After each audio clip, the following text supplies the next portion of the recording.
Di kamar tamu, Ye Nuo menjatuhkan pipinya ke tangannya karena bosan.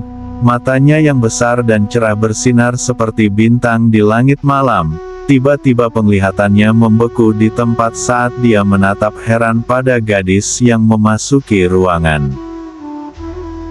Dia mengenakan jubah hijau dan rambutnya mengalir di bahunya seperti air terjun yang beriak. Gadis muda itu tidak memiliki wajah yang bisa menjatuhkan sebuah negara, tetapi dia memiliki semacam kecantikan halus yang murni dan menggerakkan hati. Matanya jernih dan sejuk seperti pancaran cahaya bulan. Ye Nuo linglung. Dia tidak pernah berpikir bahwa setelah membersihkan dirinya, wanita ini akan benar-benar terlihat sebagus ini. Sebaliknya, dia jauh lebih cantik daripada kebanyakan wanita yang dia temui. Jelek. Kebiasaannya telah berubah menjadi insting. Ye Nuo hendak memanggil namanya lagi tetapi memaksa dirinya untuk menelan kata-katanya. Wajah keruhnya memerah karena malu dan ekspresinya benar-benar tidak wajar. Wanita, setelah membersihkan dirimu, kamu terlihat hampir seperti manusia. Guru Woyun mengangkat alis pada Ye Nuo, tetapi tidak menjawabnya. Tiba-tiba, seseorang menendang pintu hingga terbuka dengan suara keras. Jadi ini adalah dua pengemis yang dibawa oleh nona kedua. Penatua kami telah mengeluarkan perintah agar kalian berdua diusir. Para penjaga menerobos masuk ke dalam ruangan, dan menatap dengan jijik ke arah Guru Woyun dan Ye Nuo dengan ejekan. Tempat macam apa yang orang-orang ini pikirkan? Apakah mereka berpikir bahwa siapapun bisa datang dan pergi sesuka mereka? Sungguh lelucon, keluarga Murong memiliki gengsi yang tinggi dan tidak sembarang orang bisa memasuki rumah kami. Wajah kecil Ye Nuo menjadi gelap dan memancarkan aura bangsawan yang kuat. Dia mengerutkan kening dan menatap penjaga di depannya sebelum bertanya dengan arogan. Lancang, siapa yang kamu sebut pengemis? Pernahkah kamu melihat seorang pengemis yang cukup gagah sepertiku? Guru Woyun dengan ringan mengangkat alisnya saat dia berpikir, meskipun Ye Nuo ini hampir seumuran dengan Bai Chuan, kepribadian mereka sangat berbeda. Bai Chuan sangat dewasa untuk usianya. Anak ini, bagaimanapun, tampaknya telah dimanjakan sejak usia muda, menyebabkan dia memiliki kepribadian yang kekanak-kanakan. Namun demikian, berdasarkan aura yang memancar dari tubuh Ye Nuo, orang dapat dengan jelas melihat bahwa dia berasal dari organisasi yang kuat. Kamu bajingan kecil, kami sedang berbicara tentangmu. Kamu hanyalah seorang pengemis. Apakah rumah keluarga Murong kami terlihat seperti tempat yang bisa kamu cemarkan sesuka hati? Apa yang kamu tunggu? Keluar sekarang. Jika kamu benar-benar kekurangan uang, ada rumah bordil tidak terlalu jauh dari sini. Kamu bisa pergi ke sana dan mendapatkan uang. Jangan berpikir kamu bisa datang ke sini dan meminta uang dengan bebas. Kamu adalah makhluk yang begitu menyedihkan. Ye Nuo melebarkan matanya setelah mendengar hinaan dari mulut penjaga itu. Dia menunjuk tepat ke hidungnya dan bertanya. Kamu memintaku untuk menjual diri ke rumah pelacuran. Betul sekali, kamu masih muda. Tapi kamu tidak jelek. Jika kamu pergi ke sana, kamu bisa mendapatkan cukup banyak uang. Ada banyak orang dewasa di kota Batu Hitam yang menyukai anak kecil yang lembut sepertimu, terutama setelah mereka meneteskan lilin pada kulit halusmu. Aku yakin itu akan terlihat sangat bagus untukmu. Penjaga itu melemparkan kepalanya ke belakang, dan tertawa ketika dia berbicara dengan suara yang meneteskan rasa jijik. Wajah Ye Nuo memerah karena marah. Dia yang dibesarkan di lingkungan yang penuh dengan kemegahan, tidak pernah menghadapi penghinaan seperti itu. Aku akan terlihat sangat bagus, kamu brengsek. Dia mengarahkan kakinya dengan keras ke bagian bawah tubuh penjaga saat dia menggertakkan giginya karena marah. Kamu berani menghinaku? Jika aku tidak memukulmu sampai mati hari ini, namaku bukan Yenuo. Semua orang tercengang, jelas, mereka tidak berpikir bahwa Yenuo akan bertindak berdasarkan kata-katanya, tidak ada yang siap untuk ini. Namun pada saat itu, tidak ada yang mengira bahwa bocah 10 tahun seperti Yenuo bisa bergerak dengan kecepatan seperti itu, dan menyerang penjaga yang menghinanya. Untuk apa kalian semua berdiri? Tangkap bajingan kecil itu. Dari kelihatannya, penjaga itu adalah pemimpin kelompok itu. Dia meneriakkan perintahnya dengan wajah menghitam. Sekelompok penjaga tampaknya sadar kembali dan segera menyerang Yenuo.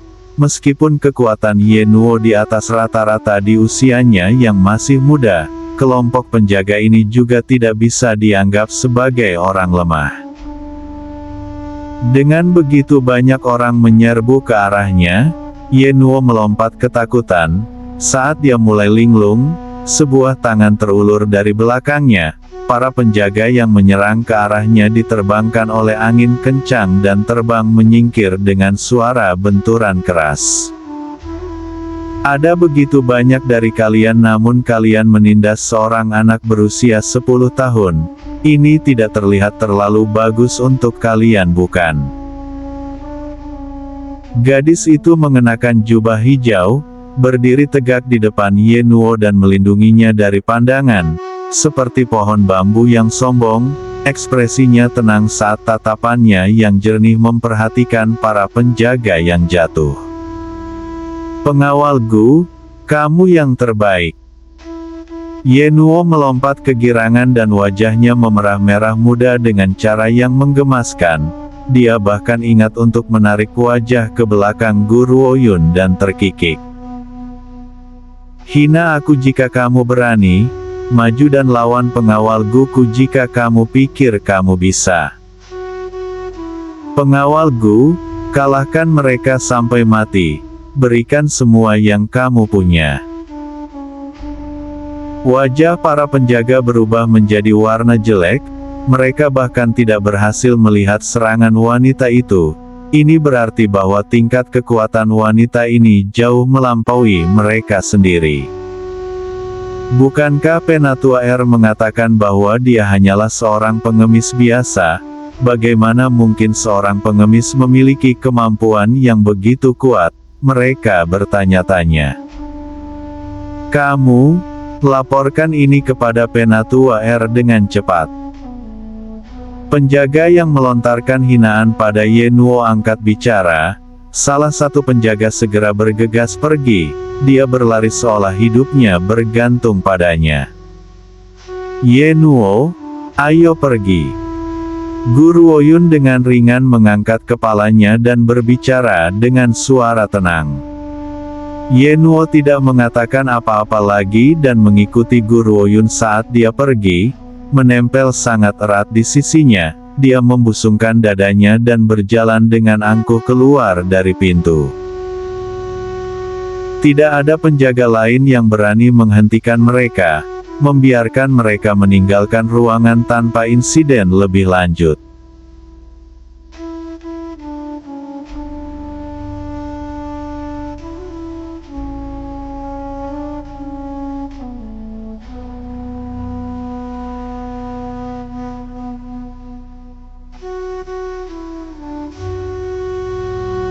Di halaman, dedaunan pohon willow mengeluarkan udara yang sunyi, semilir angin segar bisa dirasakan, seperti belayan lembut tangan lembut seorang ibu. Gu Ruoyun dan Yenuo baru saja keluar dari kamar mereka ketika sebuah suara nyaring terdengar dari jarak dekat di depan. Suara itu mengirim getaran ke seluruh halaman. Gadis kecil, kamu punya keberanian, kamu berani menyentuh anggota keluarga Murong. Apakah orang tuamu tidak pernah mengajarimu bagaimana berperilaku sebagai tamu di rumah seseorang? Apakah kamu tidak pernah belajar etika yang benar? Sosok tua turun di depan mereka dari udara tipis. Wajah tuanya sedingin es saat dia menatap tajam ke arah Guru Woyun. Guru Woyun berhenti di langkahnya dan menatap tanpa ekspresi ke arah yang lebih tua di depannya. Dia menjawab dengan singkat. Ibuku hanya pernah mengajariku ini, ketika seorang tamu tiba di rumahmu, kamu harus memperlakukan mereka dengan sopan dan santun. Dia jelas tidak mengajariku untuk memperlakukan tamuku seperti pengemis dan menyapu mereka keluar dari pintu depan. Mungkinkah ini etiket keluarga yang eksklusif untuk keluarga Murong? Penatua R mengerutkan alisnya dan berpikir, bahwa wanita berbaju hijau, yang memiliki fitur murni, halus dan cantik, tidak terlihat seperti pengemis. Namun Ruer telah mengatakan bahwa dia adalah seorang pengemis, sehingga informasi tidak bisa salah. Ruer wanita yang cerdas dan baik hati itu, tidak mungkin memanipulasi dia untuk melakukan hal seperti itu. Penatua R mengejek pemikiran itu dengan dingin, dan menjawab dengan arogan. Kamu benar sekali gadis kecil, seseorang pasti harus memperlakukan tamunya dengan sopan dan santun. Tapi apakah kamu benar-benar tamu keluarga Murong? Kami para tetua tidak pernah secara resmi menyetujui kehadiranmu di sini. Nona Sulung belum mengirimimu undangan, jadi bisakah kamu benar-benar dianggap sebagai tamu keluarga Murong? Saat dia berbicara, seringai dingin terbentuk dari dalam matanya. Dia menatap mereka berdua dengan sinis. Kami telah diundang oleh Murong Yan sendiri. Yenuo bangkit dan mengoreksi Penatua R. Aku percaya bahwa ada lebih dari satu nona dari keluarga Murong, kecuali jika kamu menyindir bahwa tamu nona kedua bukan tamu sama sekali. Aku, Yenuo, selama bertahun-tahun di bumi ini, belum pernah mendengar prinsip seperti itu. Pak Tua, apakah kamu tidak lagi peduli dengan martabatmu? Setelah menerima teguran ini dari seorang anak berusia 10 tahun, ekspresi wajah Penatua R semakin buruk dari menit ke menit. Kamu telah diundang oleh Murong Yan, bagaimana aku tidak tahu tentang ini? Apakah kamu punya bukti? Tepat saat dia berbicara, kelompok itu mendengar suara marah dari belakang mereka yang berbicara dengan gigi terkatup. Penatua R, aku di sini untuk membuktikan ini secara pribadi. Apakah ini akan berhasil? Mendengar ini, Penatua R menatap kosong ke angkasa. Dia menoleh ke arah gadis yang marah yang mengenakan jubah merah muda dan mengerutkan kening. Bukankah dia mengunjungi tuan rumah? Apa yang dia lakukan di sini? Nona kedua, ini tidak ada hubungannya denganmu. Kamu sebaiknya pergi sekarang. Apa maksudmu? Ini tidak ada hubungannya denganmu. Aku seorang putri keturunan langsung dari pewaris keluarga Murong. Jadi mengapa tamuku tidak memiliki posisi dalam keluarga Murong? Murong Yan mengepalkan tinjunya, kalau bukan karena fakta bahwa dia tidak bisa mengalahkan si kentut tua ini, dia pasti sudah meninjunya sekarang. Penatua R mengejek dengan dingin. Melihat nona kedua telah berbicara, maka izinkan aku menanyakan ini kepadamu nona kedua. Tuan pernah menghujanimu dengan cinta dan memanjakanmu tanpa henti. Namun di saat dia membutuhkan, ketika dia sekarang sakit parah, apa yang telah kamu lakukan untuknya? Kami mengirimmu untuk mendapatkan buah suci tak terbatas, tetapi kamu, yang hanya pernah tertarik untuk menyelamatkan lehermu sendiri, telah kembali ke rumah lebih awal. Jika berita ini keluar, semua orang akan berpikir bahwa rumah keluarga Murong adalah tempat perlindungan bagi para pengungsi. Bagaimana kamu bisa membuang martabat Tuan keluar jendela dengan cara ini? Ekspresi Murong Yan berubah. Kakak senior dan aku kembali lebih awal karena Murong Ruer telah memanipulasiku, menyebabkan aku memprovokasi kawanan binatang spiritual Raja bela diri untuk menyerangku. Jika bukan karena bantuan Guru Oyun dalam menyelamatkan kami tidak akan kembali sama sekali. Sejujurnya Murong Yan tidak terlalu menyukai Guru Oyun, namun, terlepas dari perasaannya, Guru Oyun telah menyelamatkan hidupnya, jadi, tidak peduli seberapa besar dia tidak menyukainya, dia tidak bisa berpangku tangan dan melihat tamunya sendiri diusir dari rumah. Jika bukan karena seorang gadis pelayan setia yang telah menyaksikan pertengkaran itu, dia tidak akan tahu tentang cara ekstrim Penatua R dalam menghadapi situasi ini. Penatua R menghela nafas dan matanya dipenuhi dengan ketidaksenangan. Nona kedua, kamu benar-benar mengecewakan. Kamu harus tahu, jauh di lubuk hati, bagaimana Nona Sulung memperlakukanmu. Dia tidak pernah bertengkar denganmu dan tidak pernah mengambil apapun darimu, dia bahkan telah menyelamatkan bisnis keluarga Murong. Namun karena hak kesulungannya sebagai anak seorang selir, dia tidak pernah berniat bertengkar denganmu tentang warisan keluarga Murong, dan kamu akan menuduh Nona Sulung memanipulasimu.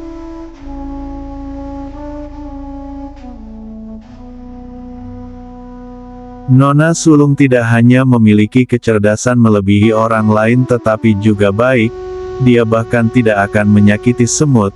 Kamu berani menanamkan bukti palsu terhadap seseorang yang baik seperti dia. Aku benar-benar tidak bisa memahaminya, dosa apa yang telah dilakukan keluarga Murong sehingga melahirkan bencana sepertimu.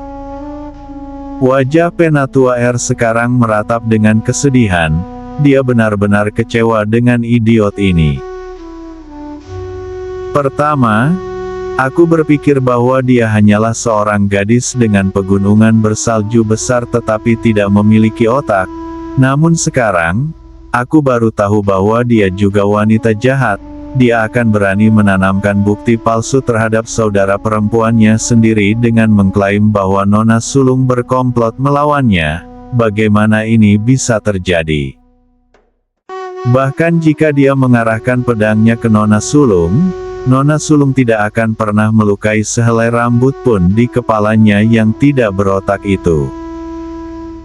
Murong Yan sudah tahu bahwa Penatua R tidak akan mempercayainya sama sekali, namun ketika dia mendengar dia membela kakak perempuannya dengan penuh semangat, dia masih merasakan hatinya berubah menjadi es. Jadi ternyata wanita itu telah berbohong kepada semua orang sedemikian rupa. Tentu saja, jika dia tidak menabrak Guru Oyun, sepertinya dia tidak akan pernah percaya bahwa Murong Ruer mencoba membunuhnya. Yaner, kamu benar-benar berpikir seperti itu tentangku. Apakah aku benar-benar orang seperti itu bagimu? Sama seperti Murong Yan jatuh ke dalam pemikiran yang mendalam, dia mendengar suara sedih dan patah hati dari belakangnya. Tidak perlu baginya untuk mencari sumber suara lembut dan lemah itu, dia tahu suara siapa itu. Murong Ruer menggigit bibirnya saat matanya berlinang air mata, dia terlihat benar-benar patah hati. Seluruh wajahnya adalah gambaran seseorang yang telah dihancurkan oleh pengkhianatan orang terdekatnya. tubuhnya yang sudah rapuh sekarang bergetar ditiup angin lembut, seolah-olah dia tidak berani mempercayai telinganya. Dia bertanya, "Ya Ner, selama ini, bagaimana aku memperlakukanmu? Mengapa kamu mengatakan hal seperti itu tentangku dan menuduhku merencanakan untuk membunuhmu? Jangan lupa, akulah yang pernah mengambil pedang untukmu. Jika aku ingin menyakitimu, mengapa aku menghalangi pedang itu 10 tahun yang lalu?" Mendengar ini Murong Yan tertawa dingin. Itu benar, Murong Ruer telah menyelamatkan hidupnya pada suatu waktu. Karena inilah dia akhirnya melakukan begitu banyak hal untuk Murong Ruer.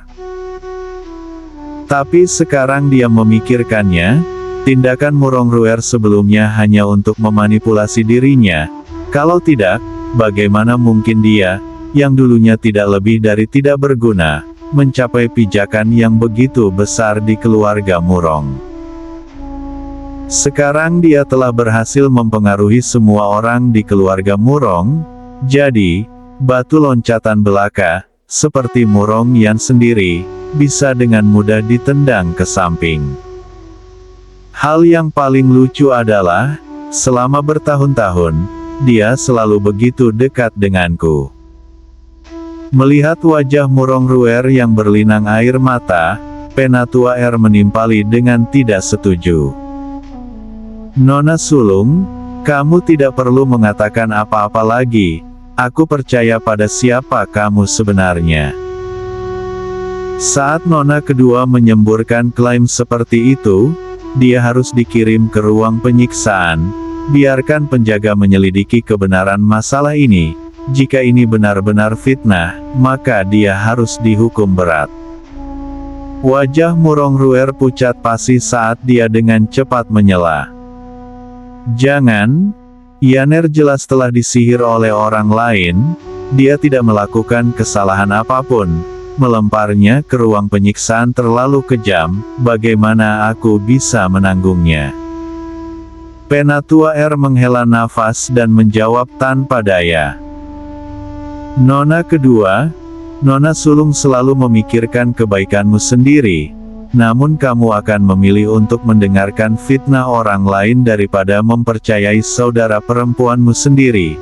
Aku yakin bahwa keduanya telah menempatkanmu di bawah mantra. Aku akan mengusir mereka sekarang juga." Saat dia berbicara, Penatua R menembak Guru Oyun dengan tatapan dingin. Jauh di lubuk hatinya, dia yakin bahwa kedua pembuat onar ini adalah orang yang bertanggung jawab atas hubungan antara kedua wanita itu. Bagian yang paling menggelikan adalah mereka tidak pernah tahu betapa baiknya Ruer itu, merencanakan untuk menggunakan metode seperti itu untuk menjebaknya. Itu tidak mungkin, pikirnya. Guru Oyun tetap diam sejak awal, matanya tetap jernih dan dingin seperti biasanya, seolah-olah dia tidak mendengar perdebatan yang sedang berlangsung. Yenuo berkedip dan bersembunyi di belakang Guru Oyun. Baginya, ini adalah tempat teraman saat ini. "Aku ingin melihat siapa yang berani." Murong Yan berteriak lalu mengeluarkan medali giok sederhana dan tanpa hiasan dari lengan bajunya.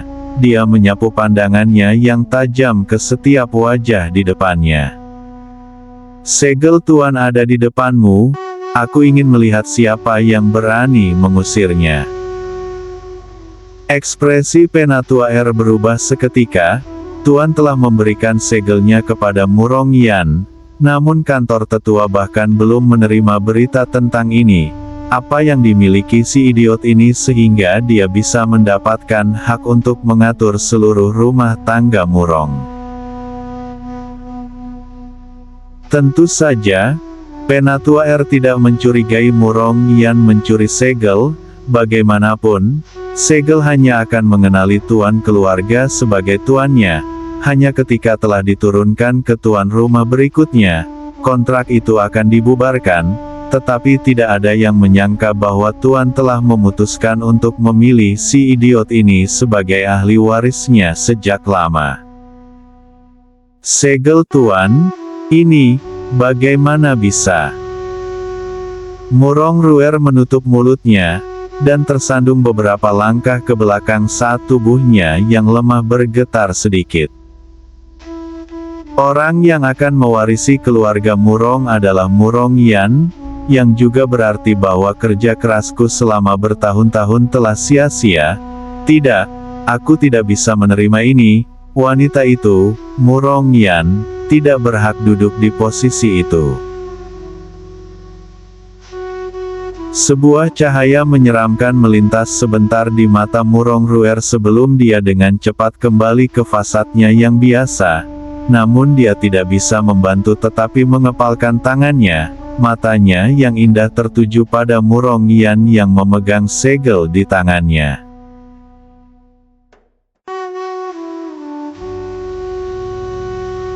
Murong Yan tertawa dingin. Penatua kamu telah melihat segel Tuan, kenapa kamu tidak mundur? Penatua menarik napas dalam-dalam dan mendesah, kilatan aneh melintas di matanya. Nona kedua, apakah kamu benar-benar ingin melakukan ini? Dan bagaimana jika aku melakukannya? Suara Murong Yan semakin dingin, saat dia berbicara dengan ekspresi arogan di wajahnya yang cantik. Lagi pula aku adalah wanita yang sombong, lalim, dan keras kepala di matamu. Jika itu masalahnya, aku tidak keberatan berakting dengan sedikit lebih arogan. Sekarang sebagai tuan berikutnya dari keluarga Murong, aku memerintahkanmu untuk mundur. Tidak ada yang diizinkan menyentuh tamuku, mereka yang melawanku akan ditindak dengan kejam. Penatua menyipitkan matanya sedikit, dia tidak yakin mengapa, tetapi rasanya seolah-olah nona kedua telah berubah menjadi orang yang sama sekali berbeda. Dia masih arogan dan agresif seperti sebelumnya, tetapi temperamennya saat ini persis sama dengan Tuan Murong. Kapan dia tumbuh menjadi kehadiran yang begitu kuat? Nona kedua telah berbicara, jadi bagaimana aku bisa tidak menurut? Penatua sadar kembali dan berbicara dengan singkat. Ayo pergi. Begitu dia menyelesaikan ucapannya, dia mengejek, berbalik dan menghilang dari pandangan. Murong Ruer menggigit bibirnya dan berjalan ke sisi Murong Yan, tatapan lembutnya jatuh padanya. Ya aku tahu ada semacam kesalahpahaman di antara kita, tapi aku tidak menyalahkanmu, terlepas dari apapun yang terjadi, kamu adalah adik perempuanku yang paling kucintai dan orang yang paling penting bagiku. Seandainya dia tidak menemukan warna asli wanita ini, Murong Yan mungkin akan tetap sama sekali tidak menyadari tindakannya. Sekarang, dia hanya menanggapi dengan cemoohan dingin, melengkungkan sudut bibirnya menjadi senyum mengejek. Murong Ruer, kamu seharusnya tidak melakukannya jika kamu tidak ingin orang lain mengetahuinya pada akhirnya. Tidak ada yang tahu lebih baik dariku tentang hal-hal yang telah kamu lakukan untukku.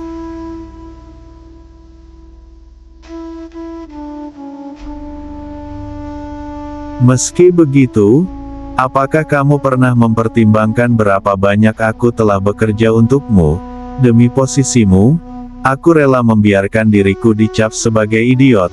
Aku juga telah membantumu untuk sampai ke tempatmu hari ini. Jika aku tidak membantumu, apakah kamu benar-benar berpikir bahwa kamu dapat meningkatkan dan membantu keluarga Murong keluar dari krisis kita? Murong Yan menatap wajah cantik di hadapannya dengan kecewa. Tiba-tiba Murong Ruer melihat sosok tampan mendekati mereka, kilatan aneh melintas di matanya yang indah. Dia buru-buru menutupinya dengan sikap awalnya dan memasang ekspresi terkejut di wajahnya. Ya apa yang kamu katakan? Aku berada di tempatku hari ini karena usahaku sendiri. Aku adalah orang yang memimpin bisnis keluarga Murong ke kondisi sukses kita saat ini. Jika aku tidak memberikan saranku, apakah keluarga Murong akan tumbuh menjadi seperti sekarang ini? Mengapa kamu mengatakan hal-hal seperti itu dan mencoba mengklaim semua kerja kerasku untuk kamu sendiri? Matanya dipenuhi dengan ketidakpercayaan. Ekspresi sedih dan putus asa di wajahnya adalah gambaran sempurna dari seseorang yang telah disakiti oleh orang yang paling mereka percayai. Ya Ner, jika kamu menginginkan posisiku saat ini, aku dapat memberikannya kepadamu tanpa pamrih. Tolong jangan sakiti aku seperti ini. Selama itu adalah sesuatu yang kamu inginkan, bahkan jika itu adalah hidupku sendiri, aku akan memberikannya kepadamu. Bagaimanapun, kamu adalah orang yang paling dekat denganku. Murong Yan mengerutkan alisnya dengan jijik dan berbalik. Dia tidak lagi ingin melihat tindakan Murong Ruer. Yaner. Sebuah suara lembut memanggilnya dari tidak terlalu jauh, menarik perhatian Murong Yan. Murong Yan bertanya-tanya mengapa Murong Ruer tiba-tiba menyangkal kebenaran. Ah, jadi itu karena kakak senior Nona Gu, adik kecil Ye Nuo. Lu Shaochen tersenyum pada Gu Ruoyun dan Ye Nuo saat dia menyapa mereka. Maaf, aku datang sedikit terlambat. Apakah kalian terluka? Kami baik-baik saja. Gu Ruoyun menggelengkan kepalanya, saat dia dengan tenang menjawab. Terluka? Aku pasti terluka dan itu sangat buruk juga. Ye Nuo melompat dan berseru dengan ekspresi marah di wajahnya. Aku menderita cedera internal, aku sangat jijik karena aku telah memuntahkan semua makanan yang aku cerna selama sebulan terakhir. Meskipun Ye Nuo telah dimanjakan sejak lahir dan tidak pernah bertemu dengan sampah masyarakat, dia sangat akurat dalam hal membaca niat seseorang yang sebenarnya. Wanita seperti Murong Ruer terlalu munafik. Aku benar-benar tidak tahu apakah kentut tua dari keluarga Murong itu telah dibutakan. Mengapa mereka tidak bisa melihatnya, gerutunya. Lu Shaochen mengangkat alis dan tersenyum pada Ye Nuo. Aku ingin tahu apa yang terjadi, yang menyebabkan adik kecil Ye Nuo mengalami luka dalam yang begitu berat. Ye Nuo memelototi Murong Ruer dan dengan angkuh menjawab. Tentu saja wanita yang menyebabkan muntah ini, dia terlalu palsu dan terlalu menjijikkan. Selain itu, kemampuan aktingnya benar-benar menghebohkan. Jika seorang wanita seperti ini berdiri di depan kakekku, dia akan ketahuan pada pandangan pertama. Lu Shaochen mendengus seolah-olah dia tidak menyadari ekspresi jelek Murong Ruer, dan tertawa terbahak-bahak. Adik kecil Ye Nuo, kamu pasti punya lidah yang tajam. Aku ingin tahu, dari keluarga mana kamu berasal adik kecil? Ye Nuo berkedip seolah dia tidak mengerti pertanyaan Lu Shaochen, dan tampak sangat heran. Aku hanyalah seorang anak dari keluarga biasa-biasa saja, aku tidak tahu apa yang kamu maksud. Mendengar ini, Gu Ruoyun yang berdiri tepat di sampingnya, mau tak mau merasakan sudut bibirnya melengkung. Jika Ye Nuo bukan dari keluarga yang kuat, tubuhnya tidak akan memancarkan aura seperti itu. Namun ia tentu memahami prinsip-prinsip bepergian di luar rumah sendirian. Dia tidak akan mengungkapkan identitas aslinya begitu saja. Sudut mulut Lu Shaochen mulai melengkung juga. Namun demikian, ketika dia menyadari bahwa Ye Nuo tidak akan menjelaskan lebih jauh, dia juga tidak melanjutkan masalah ini. Melihat adik kecil Ye Nuo tidak ingin memberitahuku, Aku tidak akan memaksamu, namun kamu masih tamu keluarga Murong. Kamu dan Nona Gu dipersilakan untuk mengunjungi kami kapan saja. Saat Lu Shaochen hendak melanjutkan bicaranya, Murong Ruer menggigit bibirnya dan berseru.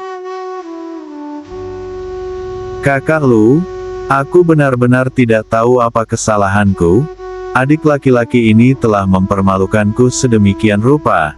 Semua yang telah aku lakukan, aku hanya melakukannya demi Yaner. Mengapa kamu tidak dapat melihat melalui niatku? Dia mengepalkan tinjunya lebih erat dan lebih erat. Dia tidak bisa menerima ini. Tetapi dia tidak akan menunjukkan satu jejak pun di wajahnya. Dia mempertahankan ekspresi menyedihkannya dan mencoba mengumpulkan simpati. Jika seorang pria melihat gadis yang tampak menyedihkan seperti itu, dia akan secara otomatis merasakan hatinya melunak. Namun ini tidak berpengaruh pada Lu Shaochen yang sangat menyadari sifat aslinya.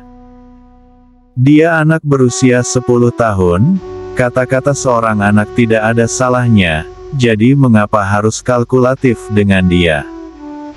Wajah Lu Shaochen menjadi dingin saat dia menjawab dengan singkat. Apa yang tidak bisa kupahami adalah, mengapa Nona Sulung Murong yang begitu baik dan lembut di mata dunia akan meremehkan kata-kata seorang anak kecil? Atau apakah itu untuk mengatakan bahwa ini adalah sifat asli Nona Sulung Murong? Wajah Murong Ruer pucat pasi dalam 1 detik. Dia menatap sedih ke wajah cerah dan tampan di depannya, dan tampak sangat sedih seolah-olah dia sedang sekarat. Kakak Lu, bukan itu maksudku. Aku. Cukup. Tatapan Lu Shaochen menjadi gelap. Murong Ruer, jangan pikir aku tidak tahu apa yang telah kamu lakukan. Yaner adalah adik juniorku. Aku tidak akan membiarkan siapapun menyakitinya. Murong Yan terguncang, dan dia melebarkan matanya yang besar karena kecewa pada Lu Shaochen. Jadi aku selalu tidak lebih dari adik juniornya. Jauh di lubuk hatinya, kebaikannya terhadapku semua karena ini. Pada saat ini Murong Yan merasakan sakit yang membakar di lubuk hatinya yang terdalam seperti jarum yang menembus dirinya sendiri. Itu sangat menyakitkan sehingga dia menghela nafas dan wajahnya yang cantik dipenuhi dengan kekecewaan. Namun pada saat ini Lu Shaochen membelakanginya dan tidak memperhatikan reaksinya sama sekali. Murong Yan memaksakan senyum di wajahnya dan berbicara kepada pria di depannya. Kakak senior, aku sedikit lelah, aku akan beristirahat sekarang, aku akan membiarkanmu mengurus keduanya. Kemudian tanpa menunggu jawaban Lu Shaochen, Murong Yan berbalik dan berjalan keluar dari halaman. Lu Shaochen berbalik untuk melihat Murong Yan saat kecemasan muncul dengan jelas di mata ini. Yaner, ada apa? Kenapa kamu tiba-tiba lelah? Saat dia melihat Lu Shaochen yang sangat cemas, kilatan melintas di mata Guru Oyun dan dia tertawa dalam hati. Tampaknya Lu Shaochen ini mungkin memiliki perasaan terhadap adik juniornya. Dia hanya belum menyadarinya sendiri. Ye Nuo, ayo pergi. Guru Oyun menguap dan tidak mengatakan apa-apa lagi. Dia berbalik menuju ruang tamu dan menutup pintu. Ye Nuo menyentuh hidungnya lalu mengikuti Guru Oyun ke kamar juga.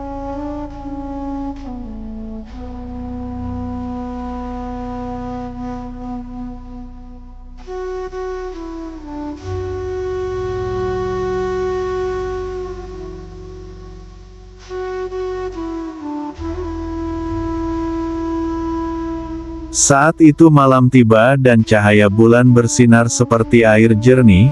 Guru Oyun sedang duduk bersila di tempat tidurnya dengan mata tertutup. Cahaya bulan mengalir turun dari langit, memancarkan cahaya dingin ke dalam ruangan. Betapa membosankan. Yenuo cemberut dan melirik Guru Oyun. Dia menghela nafas karena bosan lalu bangkit dan berjalan keluar pintu. Yenuo, yang telah menutup pintu di belakangnya, tidak menyadari hal ini, tetapi begitu dia pergi, tubuh gadis itu, yang telah duduk di tempat tidur, tiba-tiba menghilang.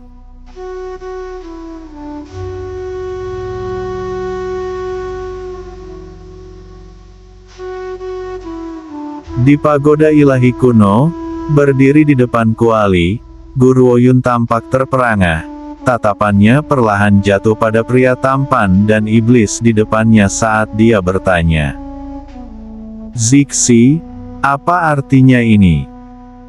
Sebelumnya setiap kali aku memasuki pagoda ilahi kuno, aku hanya akan masuk sebagai roh, namun kali ini bahkan tubuh fisikku juga mengikuti.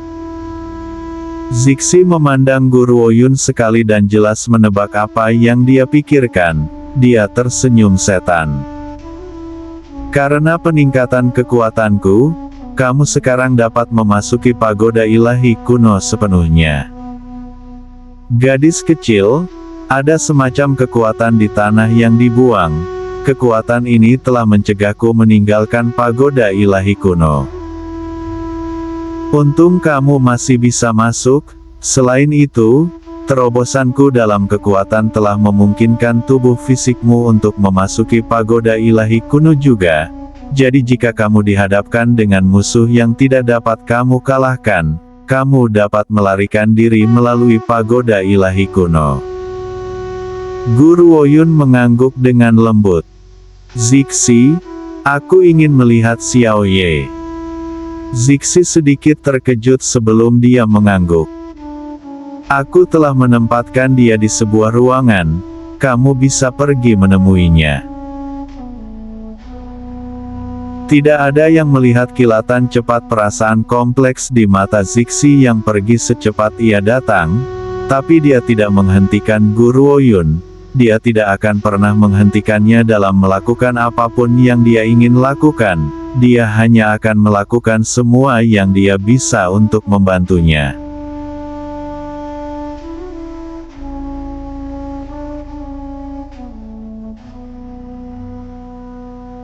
Di dalam ruangan pria itu berbaring dengan tenang di tempat tidur besar berwarna merah, dia tampak seperti sedang tidur dan benar-benar diam, ini seperti saat pertama kali mereka bertemu. Pada saat ini Guru Oyun benar-benar terpesona oleh kondisinya saat ini, sedemikian rupa sehingga dia bersedia untuk tetap terjalin dengannya selama sisa hidupnya. Xiao Ye, aku di sini untuk melihatmu. Guru Oyun dengan hati-hati membungkuk padanya dan dengan lembut membelai rambut perak halus pria itu, matanya tidak lagi memiliki tatapan dingin yang jelas seperti cara dia memandang orang lain, dia sekarang berbicara dengan tatapan lembut di matanya. Xiao Ye, kamu mungkin tidak tahu ini, tapi aku telah dikhianati di kehidupan masa laluku, jadi awalnya aku tidak ingin percaya pada siapapun. Namun pada akhirnya aku masih mempercayaimu, bahkan jika aku tidak mengerti masa lalumu dan aku tidak tahu kejahatan yang pernah kamu lakukan, atau mengapa Zixi begitu takut padamu, aku percaya pada intuisiku sendiri. Dari saat aku melihatmu, aku percaya bahwa kamu tidak akan pernah mengkhianatiku, tidak dalam hidup ini. Ada beberapa hal yang harus saling menguntungkan, kamu pernah memberiku begitu banyak, terlalu banyak sebenarnya, jadi sekarang giliranku. Jangan khawatir, kita akan segera bersama lagi, dan di masa depan, tidak ada yang bisa memisahkan kita. Perlahan gadis itu membungkuk, dan dengan lembut mencium pria itu di bibirnya, seperti sentuhan ringan capung di permukaan danau yang tenang, dia dengan cepat melepaskan diri. Xiao Ye, Tunggu aku akan mendapatkan teratai neraka secepat mungkin dan membangunkanmu dari tidurmu. Dia kemudian melihat lagi pada pria yang berbaring di tempat tidur. Rasa keengganan melintas di matanya sebelum dia perlahan menyeret kakinya menjauh.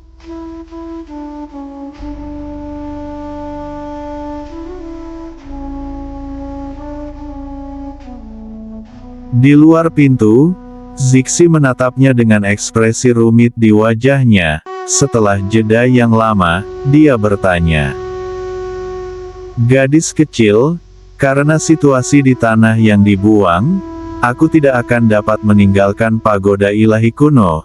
Namun jika kamu berada dalam bahaya, kamu dapat melarikan diri ke pagoda ilahi kuno." Guru Woyun mengangguk. "Aku mengerti, Zixi, tidak peduli apa, aku harus berterima kasih." Zixi tersenyum jahat dan mengangkat tangannya untuk membelai rambut Guru Woyun dengan lembut. Pada saat ini, matanya yang tajam, iblis dan ungu, dipenuhi dengan kehangatan dan kesenangan. "Gadis kecil, aku sudah bilang, jika kamu benar-benar ingin berterima kasih kepadaku, aku tidak keberatan menerima tubuhmu sebagai pembayaran.